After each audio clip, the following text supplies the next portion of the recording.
Imaginons un instant une stratégie marketing. Une stratégie tellement efficace qu'elle pourrait transformer la grande majorité de simples prospects en clients fidèles. Eh bien, cette stratégie, elle existe. Elle est super flexible et elle a un nom, l'offre, l'heure. Allez, on va décortiquer ça ensemble.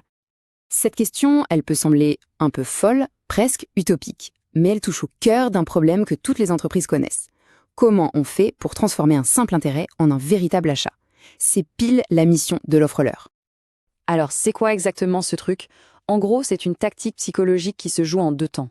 D'abord, on va appâter le prospect avec une proposition qui a l'air quasi irrésistible. Puis, une fois que le contact est établi, hop, on lui présente la vraie offre, celle qui a une valeur bien supérieure. Pour bien piger le concept, rien de tel que de remonter à sa source. Et tout commence avec l'histoire assez surprenante d'un entrepreneur qui gérait 22 salons de bronzage. C'est vraiment là que tout a démarré. En fait, tout part d'un déficit d'information. Le truc, c'est que les clients ne savent pas combien de temps il faut pour avoir un joli bronzage. Ils pensent qu'une seule séance, ça va suffire. Mais non, c'est faux. C'est un peu comme essayer de cuire une dinde. Si on se dit « je vais tripler la température pour aller plus vite », eh bien on va juste la brûler. Le bronzage, c'est exactement le même principe. Et concrètement, voilà comment le piège se refermait. Le client arrive pour son offre à 5 $, tout content. Et là, le vendeur lui explique « Bon, avec ça, pour être honnête, vous risquez surtout de prendre un coup de soleil. Mais juste à côté, pour à peine 20 $ par mois, il y a l'abonnement. Le truc parfait pour un bronzage progressif, nickel et sans aucun risque. » D'un coup, le choix devient une évidence, non? Et c'est ce qui se passait. La majorité des gens basculaient sur l'abonnement. Ok, mais ça, c'était avant, pourrait-se dire. Eh bien, pas du tout. Faisons un petit saut dans le temps pour voir comment cette même technique a littéralement sauvé une salle de sport moderne dont les publicités classiques, ne fonctionnaient plus du tout. L'APA, cette fois, une transformation gratuite de 21 jours. Ça sonne bien, hein? Sauf que le mot gratuit cachait une réalité, assez limitée. Une seule séance par semaine, pas de suivi, rien. Et juste en face, l'offre payante. Là, c'était le all-inclusive, accès illimité, coaching, plan nutrition et surtout, le plus important, des résultats garantis.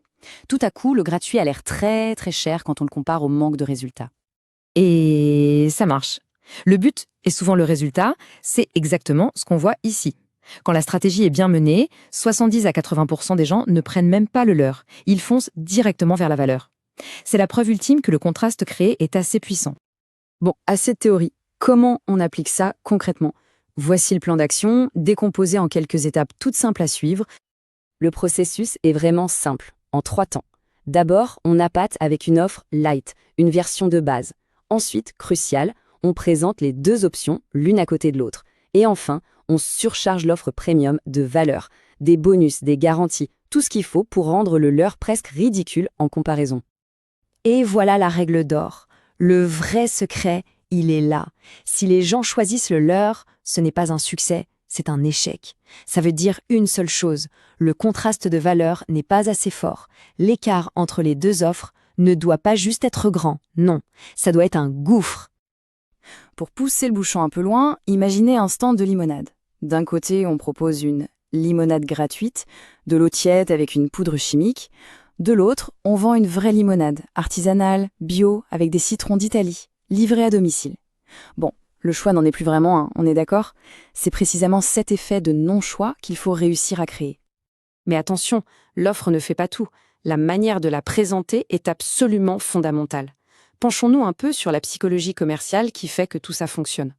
Tenez, voilà une arme psychologique redoutable, la question de tri. En posant cette simple question, on force le prospect à se positionner. Et franchement, personne n'a envie d'admettre qu'il est juste là pour du gratuit. En répondant pour des résultats, la personne donne en quelque sorte l'autorisation implicite de lui vendre la meilleure solution, pas la moins chère. La posture, c'est la clé. Il faut présenter l'offre premium non pas comme une option, mais comme la suite logique, comme une évidence. Il faut agir comme si la décision était déjà prise, comme si 99% des gens choisissaient cette voie. Le reste, ce n'est qu'une simple formalité.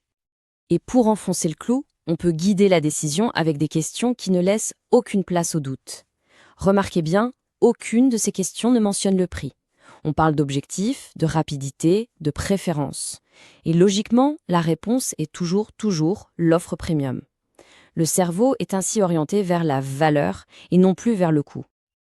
Alors, qu'est-ce qu'on doit retenir de tout ça? Résumons les points clés de cette stratégie qui est, il faut le dire, redoutablement efficace. Pour résumer, on appâte avec un leurre. On crée un contraste de valeurs qui est juste écrasant. On utilise un peu de psychologie pour rendre le choix complètement évident. Et le résultat? Une vente qui se conclut presque toute seule. Finalement, tout ça se résume à une seule question. Qu'est-ce que les gens achètent vraiment? La gratuité ou la garantie d'un résultat? L'offre-leur, elle ne fait que poser cette question de la manière la plus intelligente qui soit. Et la réponse, eh bien, elle profite autant au client qu'à l'entreprise.